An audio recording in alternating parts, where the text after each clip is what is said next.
काशीराज धर्मगुरु वंश का अंतिम एक लघु सदस्यों आचार्य श्रीधर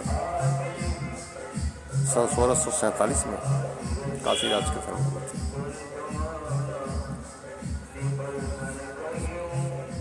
500 वर्ष पूर्व की बात है। इसके पहले 1100 वर्ष पूर्व से हमारे पूर्वज काशीराज के पुरोहित हुआ करते थे और महामाता का पत्र हुआ करते थे। मैं उस वंश परंपरा की पांडुलिपि से कुछ विधान बताता हूँ जो लोग जान सकते हैं। यद्यपि सभी विद्वान तो हैं ही, मैं नहीं कहता कि ब्राह्मण सभी दुष्ट ही हैं। ब्राह्मणों में बहुत से ब्राह्मण अच्छे भी हैं जो अपनी योग माया से अपने सभी क्रियाओं को करते हैं, अभिष्ट वरदान नहीं देते हैं। हाँ, एक बात अवश्य है, जिसका ईश्वर पर भरोसा है, जैसे मैं ईश्वर पर भरोसा करता हूँ, मुझे धन की कोई आवश्यकता जब पड़ती है तो ईश्वर मुझे धन अभिष्ट ला करके प्रदान कर देते हैं। मैं इसमें संदेह नहीं मानता कि कोई मुझे दक्षिणा देता है, कोई मुझे पारिश्रमिक देता है, कोई मेरे लिए धन सड़क पर रख देता है, कोई मेरे घर में ला करके डाल देता है, या कोई मुझे पृथ्वी में गड़ा हुआ धन देता है। नहीं, सब परमात्मा भेजते हैं और वो मुझे प्राप्त होता है जो मेरे अभिष्ट है। माँ दुर्गा तुलजा भवानी मुझे हर समय सहायता प्रदान करती हैं और धन प्रदान भी करती रहती हैं। तो मैं तो परम ब्रह्म विष्णु भगवान और माँ लक्ष्मी सरस्वती पार्वती का ही भक्त। क्या है चिंता इस जीवन की, यदि विश्वंभर कहलाते हो, पैदा से होने से पहले जन्म में पथ उठ जाते। मैं ऐसे परम ब्रह्म का ध्यान करके और उन्हीं के भरोसे पर दिन रखता हूँ। वे स्वयं भरण पोषण करने के लिए तत्पर रहते हैं। मुझे चिंता नहीं उनकी, उन्हें चिंता हमारी है। हमारे नाव का रक्षक सुदर्शन चक्रधारी। जब मैं उन पर अपने को छोड़ देता हूँ तो वह स्वयं मेरी रक्षा करते हैं।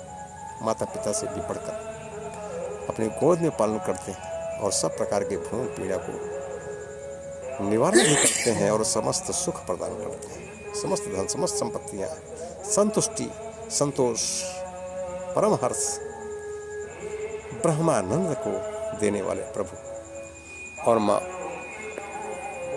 शारदा सब कुछ देते हैं। भरोसा तो कीजिए। कोई शिष्य मुझे कितना दे देता है, उससे मेरा खर्च चलने वाला नहीं है। मैं भी स्वयं जो दान करता हूँ वो देख करके शिष्य दंग रह जाता है। मैं अपने पाए हुए धन में से आधा दान कर देता हूँ, कभी कभी चौथा दान कर देता हूँ, कभी पूरा दान करता हूँ, कभी उसको दुगना दान करके चलाता हूँ, कभी 1 रुपया ही दान करता हूँ, कभी बिल्कुल नहीं करता।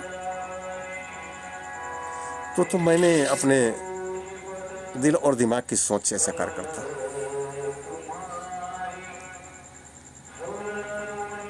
जो मेरी आत्मा कहती है, जो मेरा दिल और दिमाग कहता है, मैं अपने बुद्धि से सोच करके वैसा प्रतिदान को स्वीकार करता या स्वीकार नहीं करता। कभी कभी मैं किसी का कार्य करने के लिए भी नहीं जाता।